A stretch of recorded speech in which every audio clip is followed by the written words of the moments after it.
Good morning সবাইকে। কেমন আছো সবাই? এখন বাজে সকাল 5টা 15 মতন হয়ে গেছে। তো মেয়েকে এদিকে ঘুম থেকে তুলে কিন্তু খেতে দিয়ে দিয়েছি, কারণ স্কুলে যাবে। আর টিফিনে না সেরকম কিছু বানাতে পারি না, যেহেতু মর্নিং স্কুল। তো ফল দিলাম কিছু, আর একটা বরফি দিয়ে দিলাম। আর এই যে দেখো, মেয়ে কিন্তু একা একাই আজকে জামা পরেছে। আমি কিন্তু ওকে, ওর বইগুলো গোছানো ছিল না, রুটিন অনুযায়ী আমি বই খাতাগুলো গোছাচ্ছিলাম। আর ও কি করেছে, একা নিজেই কিন্তু জামা প্যান্ট পরে নিয়েছে। তো যাই হোক, চুলটা ও চিরুনি করেছিল, কিন্তু পেছনটা ঠিকঠাক হচ্ছিল না, তাই করে দিলাম।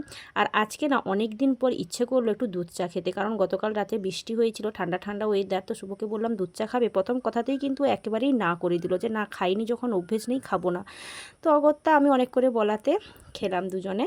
এলাচ আদা দিয়ে করেছিলাম, খুব ভালোও লাগছিল, কিন্তু ভয়ও করছিল যদি অ্যাসিডিটি হয়ে যায়। তো যাই হোক, মা ওদিকে বাগানে কি কাজ করছে। তো আমি কয়েকটা চিংড়ি মাছ ছিল, তো ওগুলোকে আমি কেটে ফেলছি।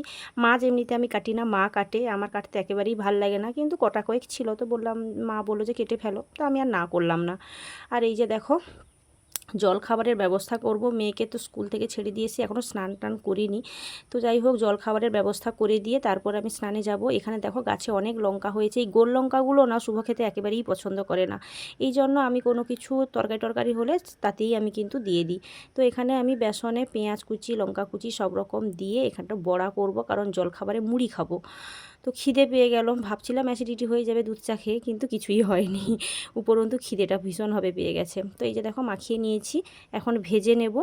তারপরে আমি স্নান করতে যাব, কারণ এখন খাবো না, ঠাকুরের ফুল টুল দিয়ে তারপরে খাবো।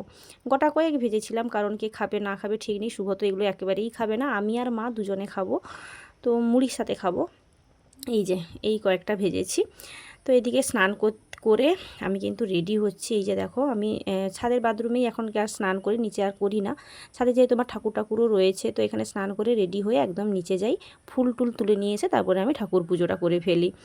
এখানে প্রত্যেক দিনকার মতো সানস্ক্রিন ইউজ করছি, আর এটা হচ্ছে গুড ভাইবসের সিকা সানস্ক্রিনটা। আর এটা কিন্তু আমি প্রথম থেকেই ইউজ করছি। আর মাঝখানে না আমি কখনোই কিন্তু সিথি করি না।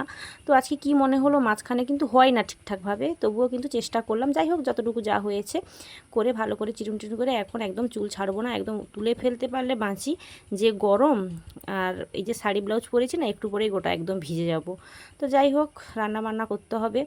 তো টিপ পরে নিলাম, আর নিচে ঠাকুর পুজোও দিয়ে দিয়েছি, খাওয়াও কমপ্লিট, সেটা আর তোমাদের সামনে তুলে ধরিনি। এখানে শুভ বাজার থেকে শাক নিয়ে এসছে, কলমি শাক। মা বাচ্ছে, আমিও বেছে রাখছি। আজকে রান্না করব না, কারণ মা থাকবে না, মা যাবে মাসি শাশুড়ির বাড়িতে, মাসিকে দেখতে যাবে, মাসি অসুস্থ। তো যে কারণে মাকে বললাম যে তুমি যখন খাবে না, আজকে আর করবো না, বেছে রেখে দিই, কালকে করব। তো এই জন্য বেছে রেখে দেবো। আর শুভ কিন্তু চিংড়ি মাছ নিয়ে এসছে, এগুলো ভেনামি চিংড়ি নিয়ে এসছে, ভাবছি এর কি রান্না করা যায়। যাই হোক, কিছু তো করতে হবে। তো সব কিছু গুছিয়ে গাছিয়ে রান্নাঘরে চলে এসেছি। আর এতটাই গরম, আমি যে এই যে দেখো গ্যাসে রান্না করছি আর ফল খাচ্ছি। এখানে মৌসুম্বি ছিল, শুভ বললো যে কিছু তো ফল টল খাও, আমাদেরকে কেটে দিচ্ছ, তুমি কেন খাচ্ছ না। তো এই যে দেখো, মৌসুম্বি খাচ্ছি আর রান্না করছি। তো ঠিক আছে, চলো আজকে এই পর্যন্ত।